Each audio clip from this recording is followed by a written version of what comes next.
আসসালামু আলাইকুম সুপ্রিয় দর্শক, কেমন আছেন সবাই? আশা করছি সকলে ভালো আছেন। আজকের ভিডিওতে আমরা মালয়েশিয়ার কলিং ভিসা সম্পর্কিত কিছু গুরুত্বপূর্ণ আপডেট ইনফরমেশন আপনাদেরকে দিতে চাই। বাংলাদেশ থেকে যারা মালয়েশিয়াতে ঢুকতে চাচ্ছেন তাদের জন্য আজকের ভিডিওটি বেশ গুরুত্বপূর্ণ। আমরা গতকালকে একটি ভিডিওতে দেখেছি যেখানে প্রবাসী কল্যাণ যিনি প্রতিমন্ত্রী আছে তিনি কিন্তু আমাদের মালয়েশিয়ার কলিং ভিসা বিষয়ে কিছু গুরুত্বপূর্ণ তথ্য আসলে দিয়েছেন। আমাদের এই কলিং ভিসাটা মূলত আসলে খুলছে না কেন, এত লেট হচ্ছে কেন, তো আসলে নাটক কেন আমরা দেখতে পাচ্ছি মালয়েশিয়ার কলিং ভিসার বাজারটা নিয়ে। চলুন বিস্তারিত আমরা এই ভিডিও থেকে দেখি, তাহলে কিন্তু সকল বিষয়গুলো আপনারা ভালোভাবে বুঝতে পারবেন। মালয়েশিয়ার শ্রমবাজার নিয়ে এতদিন ধরে যে বিতর্ক বা যে প্রশ্নগুলো আসছে সেটা যেন আমাদের সময় না তৈরি হয়, এই কারণে প্রক্রিয়াতে একটা স্বচ্ছতা আনার চেষ্টা করছে এবং মালয়েশিয়ান কর্তৃপক্ষের সাথে আলাপ আলোচনা চালাচ্ছে, যেই কারণে একটু সময় লাগতেছে। আর সরকার যদি পুরানো সিস্টেমে যেত তাহলে কিন্তু অনেক আগে এটা ওপেন হয়ে যেত। আমরা চাচ্ছি যে এখানে দীর্ঘদিন ধরে আমরা দেখেছি যে গুটি কয়েক ব্যবসায়ী বা প্রতিষ্ঠান একটা সিন্ডিকেট করে যদিও সরকারি ব্যয় একটা নির্ধারণ করে দেয়, বাট ওইটা কেউ মানে না। সরকারি ব্যয় যদি নির্ধারণ করে ৭৮ বা ৮০,০০০ ৮৫,০০০, ওখানে স্বাভাবিকভাবেই ৪-৫ লাখ টাকা অনেকের কাছ থেকে নিয়ে থাকে। তো সেই ক্ষেত্রে এইবার আমরা এই ব্যয়টা সরকারি যেন বেঁধে দেওয়া ব্যয়ের মধ্যেই থাকে। পাশাপাশি মালয়েশিয়া সাথে বিগত সরকারের চুক্তির ফলে কিন্তু মালয়েশিয়ার একটা অধিকার আছে যে আমাদের দেশ থেকে লোক যাওয়ার ক্ষেত্রে লাইসেন্সের সিলেকশনটা তারা করবে। তো যেটা হয়েছে বিভিন্ন সময় ২০-২৫-৩০টাকে মেইন করে তারপরে বাকি অনেককে সাব এজেন্ট দেওয়া হয়েছে এবং এইখানে ব্যবসাটাকে কিছুটা নিয়ন্ত্রণ করা হয়েছে। তো আমরা চাচ্ছি যে এবার ওপেন সবার জন্য, যারা এই সেক্টরে আমাদের শর্ত মেনে ব্যবসা করছে তারা সবাই যেন সুযোগ পায়।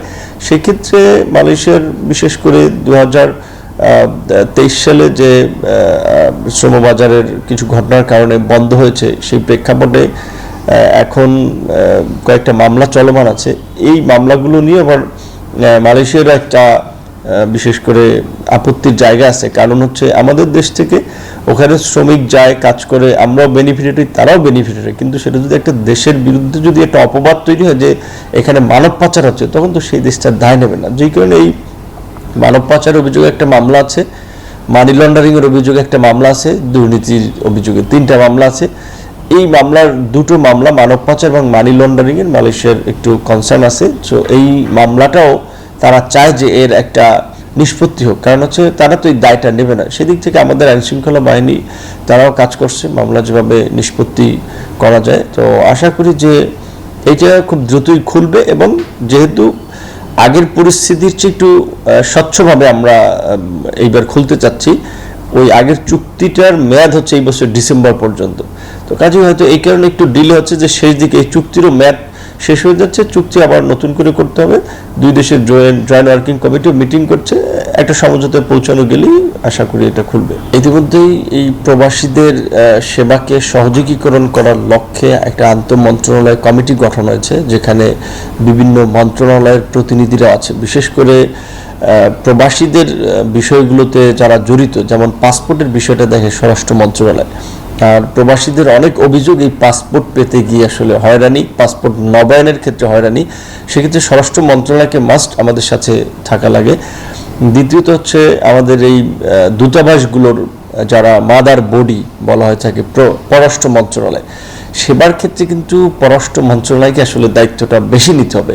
যদিও প্রবাসী রিলেটেড ইস্যু হলেই মানুষ আমাদের কি বলে বা আমাদের কি খুঁজে, সেই জায়গা থেকে পররাষ্ট্র মন্ত্রণালয়, স্বরাষ্ট্র মন্ত্রণালয়, আমাদের মন্ত্রণালয় এবং অর্থ মন্ত্রণালয় সহ সংশ্লিষ্ট মন্ত্রণালয় সহ একটা টিম কাজ করছে যে প্রবাসীদের এই সেবাগুলোকে সহযোগীকরণ করা। একটা হচ্ছে দেশ থেকে যাওয়ার ক্ষেত্রে, এয়ারপোর্ট থেকে শুরু করে তার একটা প্লেনের টিকিট কাটার ক্ষেত্রে, মেডিকেল চেক আপের ক্ষেত্রে সে যেন কোনো ধরনের হয়রানির মধ্যে না পড়ে। পারতপক্ষে একটা ওয়ান স্টপ সার্ভিস দেওয়া যায় কিনা এই বিষয়টা সম্ভবত যাচাই করা হচ্ছে। দ্বিতীয়ত দেশের বাইরের আসলে প্রকৃত অর্থে বাংলাদেশিদের একটা আস্থার জায়গা হচ্ছে দূতাবাসগুলো।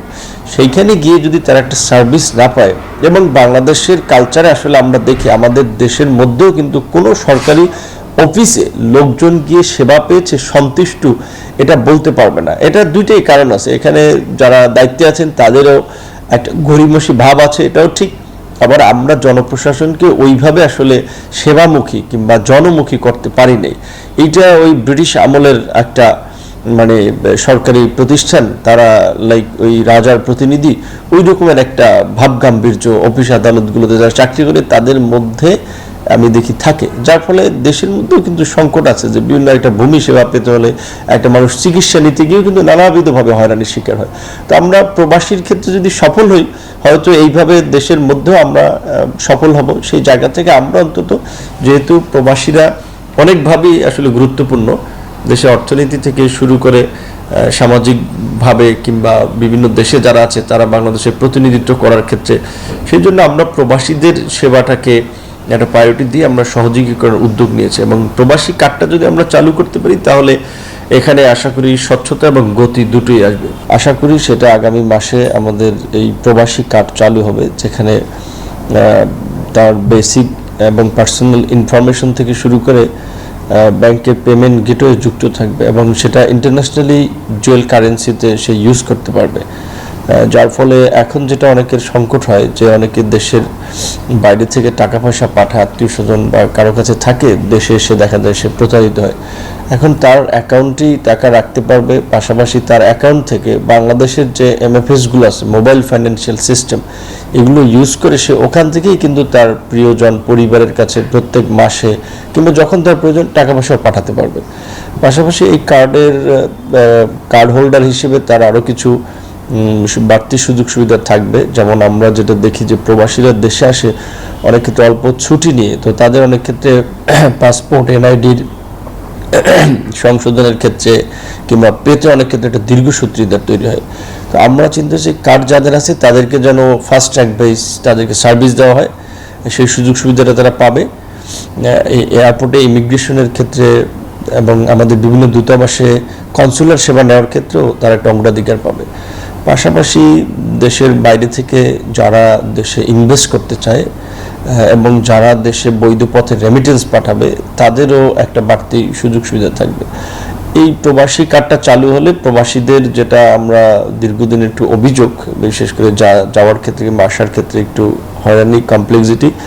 তো বন্ধুরা, আপনারা কিন্তু ভিডিওটি দেখেছেন, এখান থেকে কিন্তু বিস্তারিত বিষয়টা আসলে এক্সপ্লেইন করেছে আপনার প্রতিমন্ত্রী নুরুল হক নূর। তো তিনি কিন্তু আসলে আমাদের ব্যাপারগুলো কিন্তু ক্লিয়ার করেছে। আসলে সিন্ডিকেট মুক্ত বাজার তারা করতে চাচ্ছে, সিস্টেমের কিছু আপডেট তারা করতে চাচ্ছে, সঠিক খরচটা তারা আসলে যেন একজন কর্মী পেয়ে থাকে সে ব্যাপারেও কিন্তু সঠিকভাবে তারা সিস্টেমগুলো নিয়ে কাজ করছে এবং একজন প্রবাসীকে প্রবাসী কার্ড দ্বারা যেন আরও সুযোগ সুবিধা ভালোভাবে পায় সেই ব্যাপারগুলোও কিন্তু আসলে তারা বলেছে।